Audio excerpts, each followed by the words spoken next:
Ya, halo followers. Welcome back di Tiang Jauh Podcast Bola Untuk Semua, podcast dari Popo on the Radio. I'm your host, Popo Kusen. Dan gak kerasa ya, udah pekan ke-37 di Liga Inggris, udah tinggal 1 minggu lagi. Dan I gotta say, ini sih anti klimaks gak sih? Tadinya gue pikir ini akan menjadi salah satu perebutan gelar juara Liga Inggris yang paling klimaks, yang paling seru, yang paling ketat sampai pekan terakhir. But then ternyata ini anti klimaks banget sih. Pekan 37 sebenarnya City bisa menang Liga Inggris kalau mereka ngalahin Chelsea, tetapi itu kan hari Minggu. Nah, di hari Sabtunya kalau Arsenal kalah sama Nottingham Forest, maka City pun nggak usah menang lawan Chelsea juga udah pasti juara. Dan ternyata Arsenal kalah dong sama Nottingham Forest di hari Sabtu. Jadi gue bikin anti klimaks banget nih sebagai Man City. Pemain Man City mereka udah langsung ya udahlah, langsung mainnya lapis kedua, lapis ketiga. Tapi ya, hari ini seperti biasa kita akan ngebahas pertandingan-pertandingan yang dimainkan kemarin,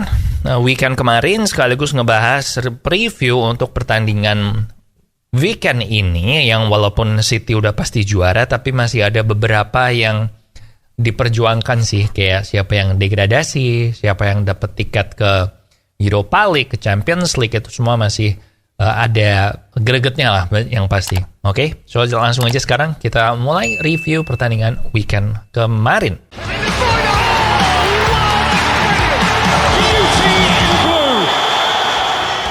Yang pertama, Man City 1-0 Chelsea. Dan walaupun sebenarnya City nggak perlu menang sama sekali, tetapi mereka pakai tim lapis kedua pun ya tetap menang sama Chelsea. 12 kali kemenangan beruntun di Liga, yang membuat mereka jadi juara Liga Inggris ketiga kali berturut-turut dan kelima dalam 6 tahun terakhir. Dan sekarang Pep Guardiola punya waktu 2 minggu untuk persiapan taktik melawan Man United di final FA Cup, dan juga 3 minggu untuk persiapan taktik melawan Inter Milan di final Liga Champions. Yang jelas si Inter Milan bakal bermain lebih bertahan ya daripada Real Madrid. Jadi gue bilang si pemainnya City di 2 pertandingan sisa ini akan banyak dirotasi, walaupun I expect kayak Haaland gitu masih tetap bakal main sih biar menjaga ritme permainannya mereka ya. Tapi gue bilang si City ini kemungkinan besar akan treble winners gak sih? Gue gak kaget kalau nanti waktu final lawan MU di FA Cup sama lawan Inter Milan di Champions League. Gue gak kaget kalau ya waktu halftime mereka udah unggul jauh dan udah pasti juara. Gue gak kaget sih. Tapi gue juga gak kaget kalau nanti di final si Pep ini kepinteran. Jadi terlalu banyak taktik-taktik dan pemainnya pusing sendiri. Tapi ya kita tunggu aja nanti ya. Next, ada Tottenham 1-3 lawan Brentford. Dan ini gue juga gak kaget, masih ngomongin soal kaget. Gue gak kaget Brentford bisa ngalahin Tottenham di kandangnya mereka. Karena musim ini Brentford ini ngalahin Man City dan Chelsea, imbang lawan Arsenal waktu Arsenalnya masih bagus. Dan itu semuanya away juga. Dan di semua pertandingan itu, termasuk pertandingan melawan MU, lawan Newcastle, dan lawan Liverpool di kandang musuh semua, si Brentford ini selalu makanya 3 back untuk keamanan ekstra nih di lini belakangnya mereka. Sementara melawan tim-tim yang enggak tim besar, si Brentford ini atau main di kandang itu dia milih pakai formasi 4 back. Jadi kalau 3 back itu kan maksudnya ya ada 5 ya, ada wing backnya 2 gitu. Nah, ini menggambarkan kalau posisi Tottenham sekarang. Jadi ini dia main di kandang Tottenham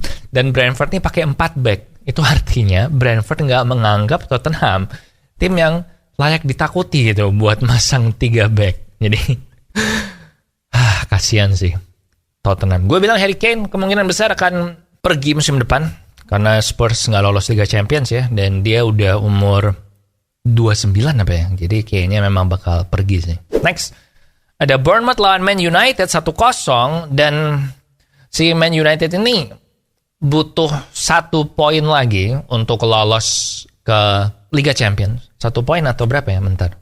Gue cek bentar ya. Man United, iya butuh 1 poin lagi aja untuk lolos ke Liga Champions.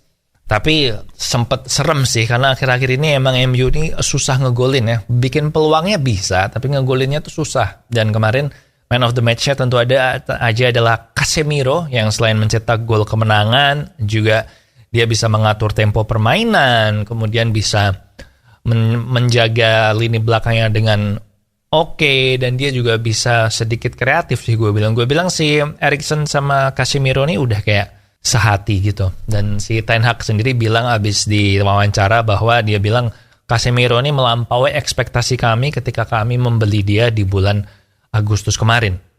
Nah akhirnya dia dapat si Casemiro, tapi gue bilang MU tetap butuh beli pemain tengah baru sih. Gue kalau jadi MU ya, gue akan mengincar striker, back sayap, terserah mau sayap kanan atau sayap kiri, cenderung sayap kanan.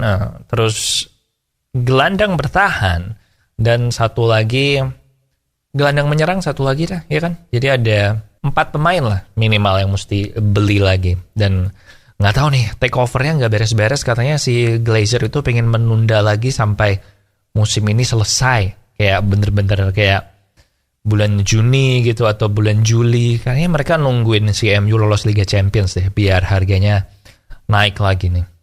Kurang ajar emang si Glazer sih. Next, ada Fulham 2-2 lawan Crystal Palace. Gue di tiang jauh berkali-kali memuji Aston Villa kan sejak dia ganti Unai Emery. Nah sekarang gue akan memuji Crystal Palace ketika Roy Hodgson itu mengambil alih jabatan sebagai manajernya Crystal Palace. Roy Hodgson ini udah tua ya, umurnya 76 tahun ya, lu tahu dia lah, pernah ngelatih Liverpool, pernah ngelatih, lupa gue ngelatih siapa lagi. Nah tapi dia mengambil alih Crystal Palace, dan waktu diambil alih sama dia, mereka hanya 3 poin di atas zona degradasi.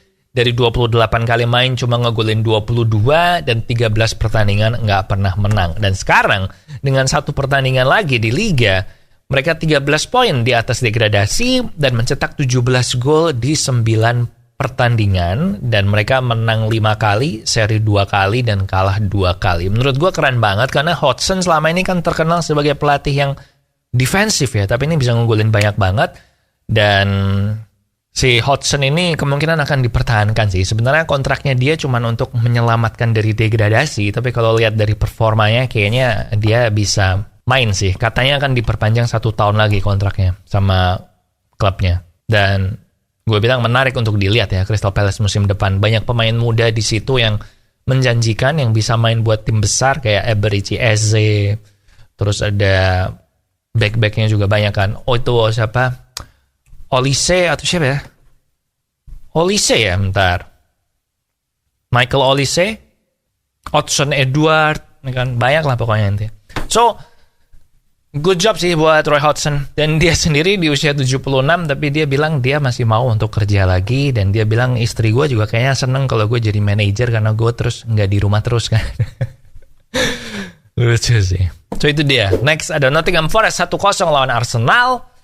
I have no comment buat Nottingham Forest lawan Arsenal ini. Gue kecewa aja sih, Arsenal ini kayak kalah gitu, bener-bener kayak kelihatan menyerah ya. Dan si Granit Xhaka musim depan akan pindah ke Leverkusen, kayaknya udah hampir pasti. So Arsenal PR-nya makin banyak lagi buat mencari pemain baru sih, terutama lini tengahnya dan lini belakangnya. Karena begitu si Saliba cedera itu kayak langsung bolong-bolong gitu belakangnya Arsenal. So important summer buat Arsenal. Gitu aja. And preview buat jadwal Liga Inggris minggu depan. Jadi pertandingannya kan bareng semua itu untuk game week ke-38 ya.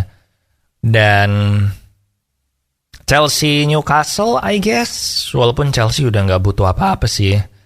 Terus Aston Villa Brighton deh. Partai pilihan Popo adalah Aston Villa lawan Brighton. Karena mereka berdua ini sama-sama berebut tiket ke Europa League. Jadi gue bilang ini partai yang akan menjadi paling seru sih. Kalau yang lain-lainnya ya